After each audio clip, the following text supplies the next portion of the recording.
नमस्कार दोस्तों, मैं हूं शुभ्रजीत, आपका होस्ट और दोस्त। और अगर आपने मेरे चैनल को सब्सक्राइब नहीं किया है तो प्लीज सब्सक्राइब कीजिए, लाइक कीजिए और शेयर कीजिए और अपने बेल आइकन को भी प्रेस कर दीजिए ताकि आने वाली वीडियो की हर नोटिफिकेशन आपको मिल सकेगी। कि मैं एक मोटिवेशनल स्पीकर हूं और आप लोगों को बहुत आगे हेल्पफुल होने वाला है। तो आज हम कुछ टॉपिक पे बात करेंगे जो टॉपिक कुछ अलग है, एकदम हटके है, संगीन है और बिल्कुल ही अलग है। लेकिन दोस्तों, आजकल हम अपनी जिंदगी में इतने बिजी रहते हैं ना कि हमको कुछ सोचने या करने या समझने का टाइम ही नहीं मिलता। ठीक है ना। तो आज हम कुछ नए मुद्दे पर बात करेंगे लौंडे लोग, कि बीइंग काइंड क्या अपना वीकनेस होता है? मतलब हम जितना काइंड रहेंगे किसी के प्रति, किसी के प्रति हम अच्छा व्यवहार करेंगे, अच्छा रहेंगे, क्या वो पर्सन उसका फायदा उठा सकता है? और क्या वो चीज बीइंग काइंड क्या हमारी वीकनेस बन सकती है? इस मुद्दे पर हम आज बात करेंगे। तो देखिए, पहली बात तो ये है कि काइंड तो रहना चाहिए, ऑब्वियसली काइंड रहना चाहिए। ठीक है ना। क्योंकि अगर आप काइंड नहीं रहोगे, किसी के प्रति अच्छा व्यवहार नहीं करोगे, बात अच्छे से नहीं करोगे, तो सामने वाला भी आपसे अच्छी बात नहीं करेगा। वो चीज की उम्मीद लगाना छोड़ दो कि मैं अच्छे से बात नहीं करूंगा तो क्या हुआ, जिसको जरूरत पड़ेगी मुझसे बात करेगा। ये जो एटीट्यूड जिन लोगों में होता है ना, वो दुनिया के सबसे फालतू, बेवकूफ और हरामखोर इंसान है। ऐसा एटीट्यूड कभी भी मत रखना दोस्तों। ठीक है लौंडे लोग।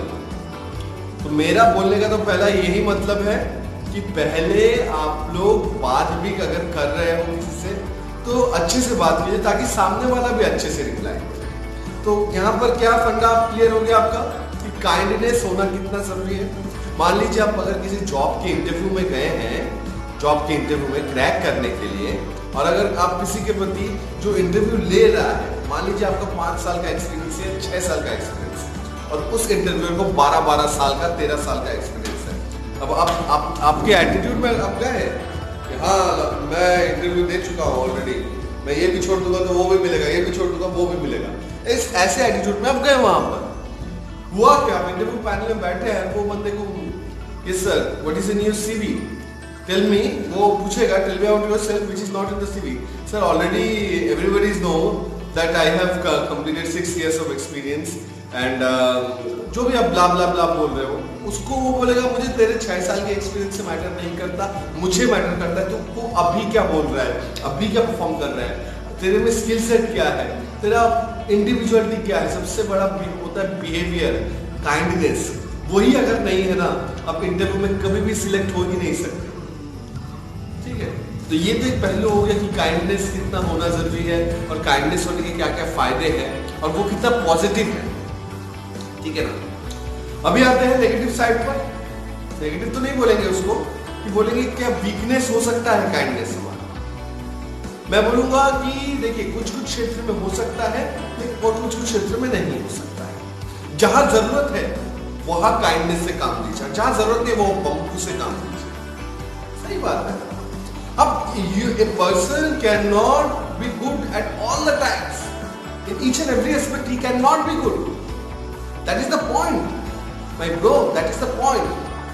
आप अगर सबके साथ अच्छे बिहेव करने लगे, जो आपकी मार के जा रहा है उसके साथ भी आप अच्छे बिहेव करने लगे, तो आपको बर्बाद होने से कोई नहीं बचा सकता। शुभ्रजीत दास क्या, ममता बनर्जी क्या, कोई भी, गांधी जी क्या, कोई भी नहीं बचा सकता आपको। ठीक है ना। कोई नहीं।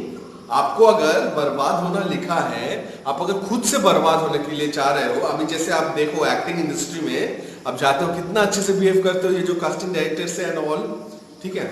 और ये लोग जब एक्टिंग के नाम पे जब पैसा लूटते हैं आपसे, हाँ आपका हो जाएगा, अरे तुम में तो स्टार है, तुम चापलूसी करते हैं वो लोग। मुझे इन चीजों से बहुत नफरत है जो चापलूसी करते हैं। एक होता है रियल तारीफ और एक चापलूसी करना। तो आप जैसे बोल रहे हो ना, उसी में झलकता है कि ये तारीफ है या चापलूसी है। राइट। अगर आप बोल रहे हो किसी को, अरे ये लड़की कमाल की लग रही है, that is a different thing, compliment. ठीक है। और अगर बोलोगी तुम वो लड़की सामने, अरे यार तुम तो माधुरी दीक्षित हो, हेमा मालिनी भी फेल है तुम्हारे सामने, यार क्या हीरोइन हो यार, करीना कपूर को पीछे छोड़ दिया, ये क्या हो गया, चापलूसी। ये मत कीजिए। जो चढ़ाइए, मैं ये नहीं बोलता चढ़ाइए, लेकिन चढ़ा के नीचे उठा के मत मार दीजिए पीछे से, ठीक है? तो ये चीजें मत कीजिए, तो वो चापलूसी मत कीजिए। और खैर, जो मैं अपने टॉपिक पे आ रहा था उसमें ये बात कर रहा था कि वीकनेस नहीं हो सकता काइंडनेस हमारा। काइंडनेस हमारा हमेशा स्ट्रॉन्ग पॉइंट ही रहेगा। जहां पर काइंड होने की, हाँ, यहां पर भी कुछ लोगों को समझने की जरूरत है कि कुछ कुछ जगह में हमको काइंड होने की जरूरत है और कुछ कुछ जगह में काइंड नहीं हो सकते। सिंपल चीज है वाओ, काइंड नहीं होने का। अब सवाल आप लोग ये पूछोगे कि इसका मतलब आप तो गलत बोल रहे हो, काइंड क्यों नहीं होना, पोलाइट क्यों नहीं होना? पोलाइट नहीं होंगे तो फिर सबके साथ एटीट्यूड से बात करेंगे? नहीं दोस्तों, जो आपको एटीट्यूड दिखाता है उसको आप एटीट्यूड दिखाओ, भाड़ में जाओ, ठीक है? अगर उसके पास 10 साल का 12 साल का एक्सपीरियंस है, आप फ्रेशर हो, 2 साल या 2 साल का एक्सपीरियंस है, वो भाव दिखा रहा है, दिखाने दो उसको। अपने एक्सपीरियंस का घमंड है, मैं अपना एक्सपीरियंस लूंगा, मुझे उसके साथ घमंड है। लेकिन बाकी जो लोग हैं मेरे साथ, मेरे दोस्त, मुझे उनके साथ कोई घमंड नहीं है। एक लेवल पे पहुंच जाता है इंसान, भूल जाता है कि उसकी औकात क्या है और उसने कहां से शुरुआत की थी, ठीक है ना? ये चीजें इंसान को भूलना नहीं चाहिए कि उसकी औकात क्या है और उसने कहां से अपना लाइफ, अपना करियर, अपना स्ट्रगल शुरू किया था।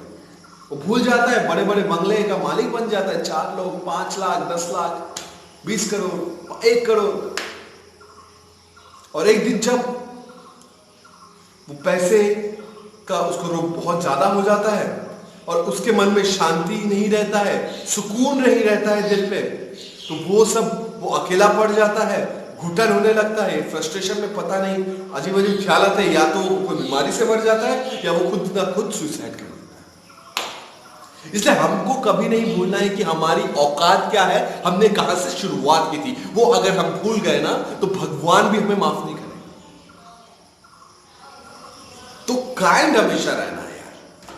अगर काइंड नहीं रहेंगे अपने, हाँ, और एक चीज है यहाँ पर कि हम अगर अपनी वीकनेस ही दिखा रहे हैं, कोई अगर बोल रहा है कि गाली भी दे रहा है, तो कुत्ते का बच्चा, तू हराम का सुअर, okay sir, thank you sir, thank you मुझे गाली देने के लिए, फिर से कल से गाली दीजिएगा, मैं बहुत खुश हूँ। जैसे मैंने कई दिले लोगों को देखा है कि बॉस उनकी मार लेते हैं और वो चुपचाप रहते हैं, ठीक है, वो एक प्रोफेशनल कल्चर है, वहां चुप भी रहना चाहिए। लेकिन ज्यादा अगर कोई गाली गलौज कर रहा है, अब्यूज कर रहा है, देखिए वहां पर हर एक प्राइवेट कंपनी में, जो बड़े बड़े प्राइवेट कंपनी, वहां पर रूल्स है, रेगुलेशन है। खासकर मैं मुंबई दिल्ली की बात कर रहा हूँ क्योंकि मैं मेट्रोपॉलिटन सिटीज में रह चुका हूँ और मैं रहता भी हूँ।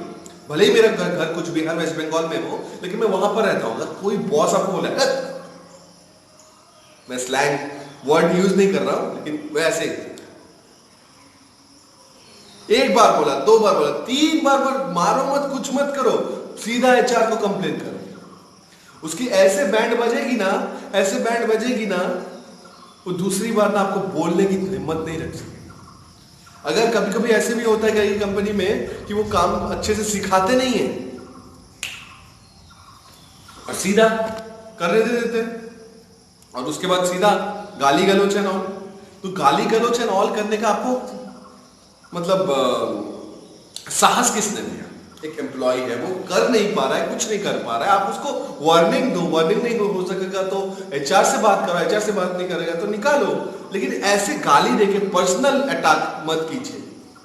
आप अगर ऐसा करोगे तो वो बंदा फ्रस्ट्रेट होकर पता नहीं क्या क्या चीजें करेगा। इसलिए गाली गलौच आपको देने का कोई अधिकार है? तुम लोग क्या बेवकूफ हो क्या? तुम लोग ने हाथ में चूड़ियां तो नहीं पहनने रखी ना? जाके करो ना एचआर में कंप्लेन। मैं तो नहीं बोलूंगी गाली दो जाके कि अपनी जॉब खो, लेकिन एटलीस्ट एचआर में कंप्लेन तो कर सकते हो, एक स्टेप आगे तो बढ़ सकते हो। एग्जांपल था ये दोस्तों, ठीक है? तो अपना वीकनेस भी हमें क्या करना है, काइंड तो रहना ही है। जो हमारे साथ काइंड है, आजकल जो गांधी जी का नियम है ना कि आपको एक गाल पे मारा तो और एक गाल दे दिया। आप अगर एक गाल पे मारा आपको किसी ने और अपने दूसरा गाल दे दिया, ले मारा इधर उसने, तो वो क्या करेगा, 2 लोग गाल पे ऐसे दबा देगा। लोग ऐसे हो गए आजकल में ना, लोग ऐसे हो गए हैं, किसी को किसी की परवाह नहीं है, किसी को कोई चिंता नहीं है, सब सेल्फिश हो गए हैं। अच्छा है वो, एक तरह से अच्छा भी है कि हाँ अपना सोचना चाहिए, सोचो, कोई दिक्कत नहीं है, ठीक है। लेकिन मेरा बोलने का क्या मतलब है कि आपको मेरे बात से क्या समझ में आया? काइंड रहो, ठीक है, उतना ही रहो जितना जरूरत है, और उतना ही रहो जिससे जितना जरूरत है। कोई अगर गांड मारने की सोच रहा है आपकी, ठीक है, तो भी आप उसकी गांड मारने की सोचो, ठीक है। कोई अगर लगाने की सोच रहा है तो भी आप लगाने की सोचो। वहां पर आपका टिट फॉर टैट वाला पॉलिसी आजकल के डेट में, सोशल मीडिया के डेट में एग्जिस्ट करता है, ठीक है ना। अब दूसरा चीज क्या हो गया यहां पर, वीकनेस। वीकनेस बन ही नहीं सकता आपका काइंडनेस, वीकनेस बनने ही मत दो। It can't be your weakness, it will always be your strength. वो वीकनेस बन ही नहीं सकता। क्या कैसे बनेगा वीकनेस? वीकनेस बनने ही मत दो। ऐसा स्ट्रॉन्ग कर लो कि कोई अगर आपके वीकनेस पे ही प्रहार करे तो आप उसके वीकनेस पे प्रहार करो। इससे बंदा ना 10 बार आपसे बात करने से डरेगा, और आपसे जो लोग बात करेंगे ना, वो लोग आपसे बात करके ना महान हो जाएंगे, ठीक है ना। मैंने अपने लाइफ के 2010 से नौकरी कर रहा हूं ना, 10 साल हो गए, 10 साल के करियर में ये चीजें एक्सपीरियंस किया, ये चीज अभी फॉलो कर रहा हूं, तो बहुत काम में आया है। और ये being kindness is not your weakness, being kindness is your strength. ये हमेशा याद रखिएगा।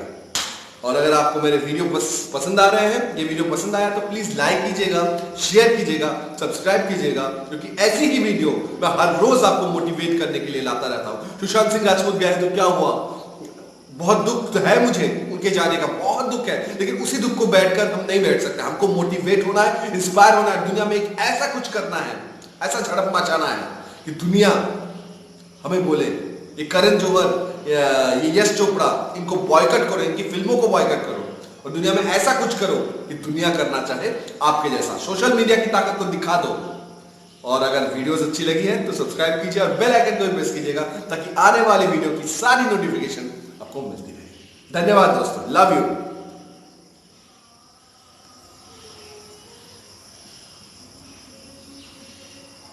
Love you.